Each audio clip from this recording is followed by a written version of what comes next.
Joining me now is Shadow Cabinet Secretary Andrew Wallace. Welcome. Thank you so much, Andrew. The pressure is certainly mounting on Labor at the moment over its super tax. And what's really being discussed now is the impact it's going to have on farmers. And Anthony Albanese was pressed on this yesterday.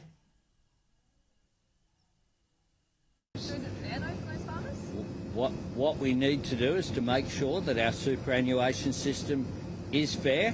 That is what we are setting about to do.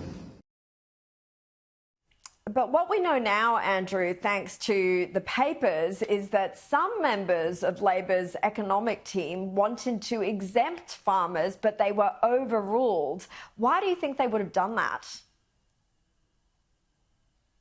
Well, I think that some of the perhaps smarter heads, Caroline, in the Labor Party would have realised how toxic this draconian tax will be amongst the voters. I mean, let's look at this for what it is. And this is taxing Australians on paper profits. This is not something that has been done before. Ordinarily, you pay tax on the profits that you make. But if this tax becomes law, everyday Australians who have, albeit generous superannuation entitlements, they have generous superannuation balances, the figure will play out, whether it's 3 million or 2 million or whatever it might be. But the concept of these Australians having to pay tax on money that they have not yet earned, that's the concept of unrealised capital gains. They are paying tax on a paper profit, whether that's through the value of a farm, whether it's through value of shares. The reality is that asset has not been sold, and yet Anthony Albanese and Jim Chalmers are going to stick their hand out every year and say, on paper, that asset is now worth more than what it was in the previous year.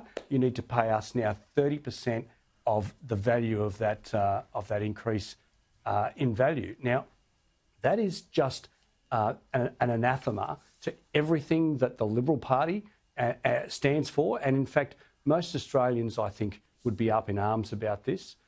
We were talking about this before the election. Unfortunately, it didn't get a lot of traction during the election.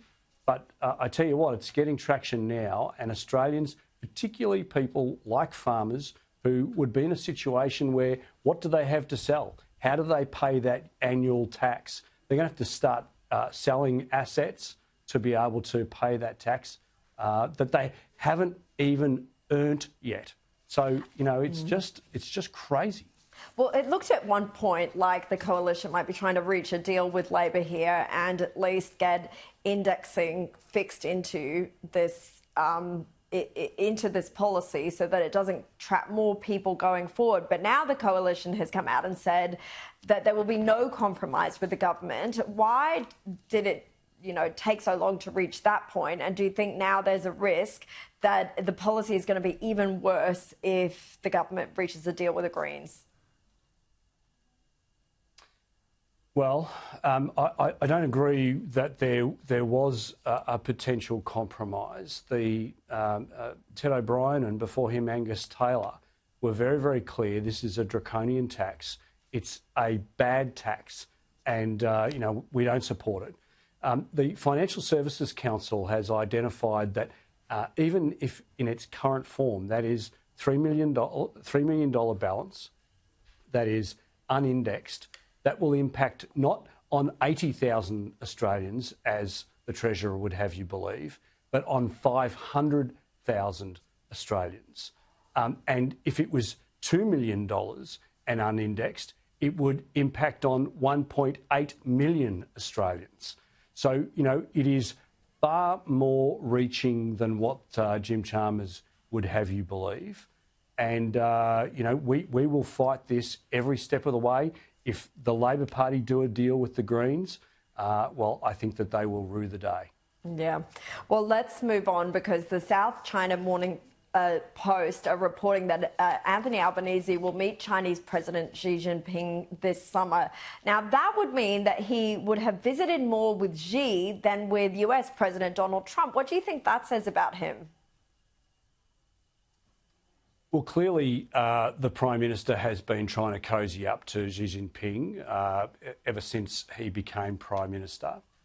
The US, the United States, is our closest ally from an alliance perspective. It'll be very interesting to see how the Prime Minister goes at the G7 in Canada in a week's time, whether he even gets a meeting with President Trump, and if he does, how the discussions will go in relation to the tariffs, whether the Prime Minister will weaken his position that he's come out and talked about today in relation to the importing of beef. All of these things will be very, very clear, but there's absolutely no doubt that the Prime Minister over the last 3 years has been very, very quick to cosy up to Xi Jinping. He, in my view, he is really not demonstrating the fact that our closest ally is the United States, has been since the Second World War. And I'm concerned about this perhaps sidestepping away. The United States, Australia, relies upon the United States as our most critical defence ally. Well, maybe it's keep your friends close and your enemies even closer, even though he's not keeping Trump all that close, it would seem. Look, just very quickly, because we'll have to leave after this, but a significant update today on the case of missing teenager Phoebe Bishop. Police have now released body cam footage of the moment one of the two housemates of the 17-year-old was arrested and charged with her murder. In this vision that was released this afternoon, James Wood can be seen being guided out of a home by police and told by an officer, "I'm placing you under arrest for the homicide of Phoebe Bishop." His partner, Tamika Bromley, has also been charged. Now, obviously, this case, Andrew, is before the courts. We're limited in what we can say, but it really has captured the attention of not just Queensland, but the entire country. And this is a significant development.